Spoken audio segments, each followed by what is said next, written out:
ISKCON ఆధ్వర్యంలో 4వ వార్షిక జగన్నాథ రథయాత్ర మహోత్సవం వైభవంగా నిర్వహించారు. హైదరాబాద్లోని అత్తాపూర్లో ఆదివారం ఈ కార్యక్రమం ఘనంగా జరిగింది. ఈ ఆధ్యాత్మిక ఉత్సవంలో ఆలయ గర్భగుడిలోని శ్రీ జగన్నాథుడు, బలభద్రుడు, సుభద్రాదేవి బయటకు వచ్చి దివ్య రథాలపై ఊరేగి భక్తులకు దర్శనమిచ్చారు.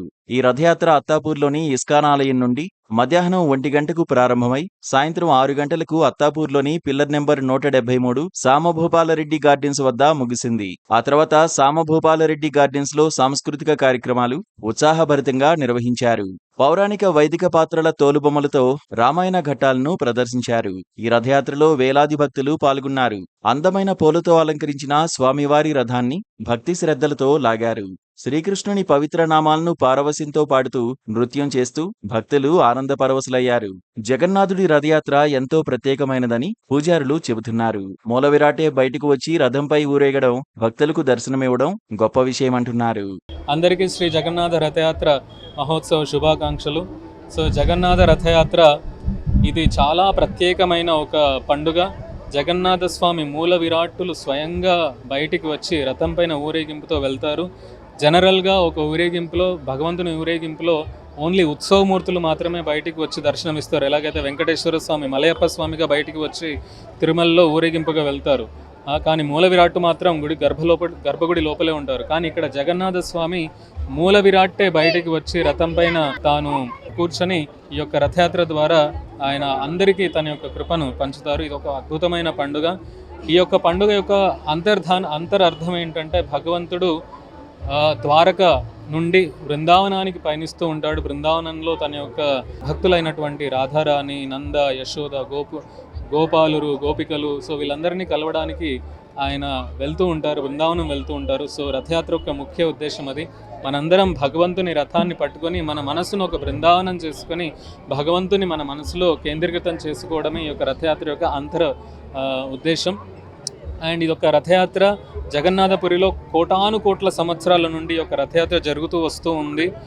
కానీ ఈ యొక్క రథయాత్రను ఈ భూమి మీద ప్రపంచవ్యాప్తం ప్రతి దేశం, ప్రతి నగరంలో కూడా, ప్రతి కాన్స్టిట్యుయెన్సీలో, ప్రతి గల్లీలో ఇప్పుడు రథయాత్ర జరుగుతుంది అంటే అది ఇస్కాన్ యొక్క ఫౌండర్ ఆచార్య అయినటువంటి ఏసీ భక్తివేదాంత స్వామి గారి కృషి వల్లనే పాశ్చాత్య దేశాల్లో కూడా ఇప్పుడు రథయాత్ర ఎంతో అంగరంగ వైభవంగా జరుగుతుంది.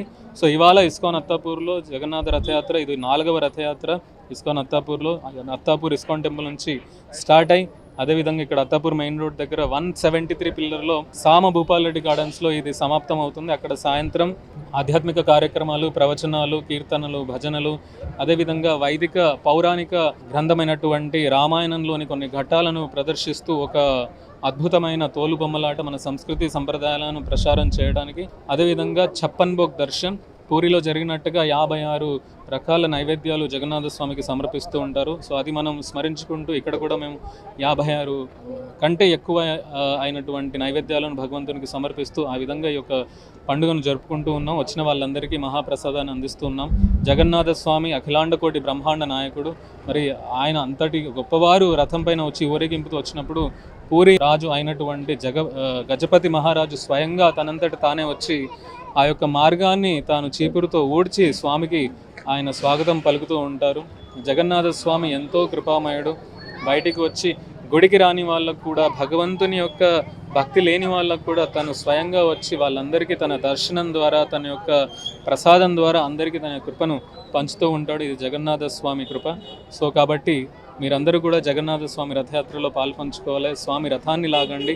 రథేచ వామనం దృష్ట్యా పునర్జన్మన విద్యతే. రథం పైన ఎప్పుడైతే వామనుడు అంటే కృష్ణుడు లేదా జగన్నాథుని ఎప్పుడైతే దర్శనం చేసుకుంటామో, కనీసం రథాన్ని లాగుతామో లేదా దర్శనం చేసుకుంటామో వాళ్లకు వైకుంఠం ప్రాప్తి లభిస్తుంది అని మనకు శాస్త్రం చెబుతుంది.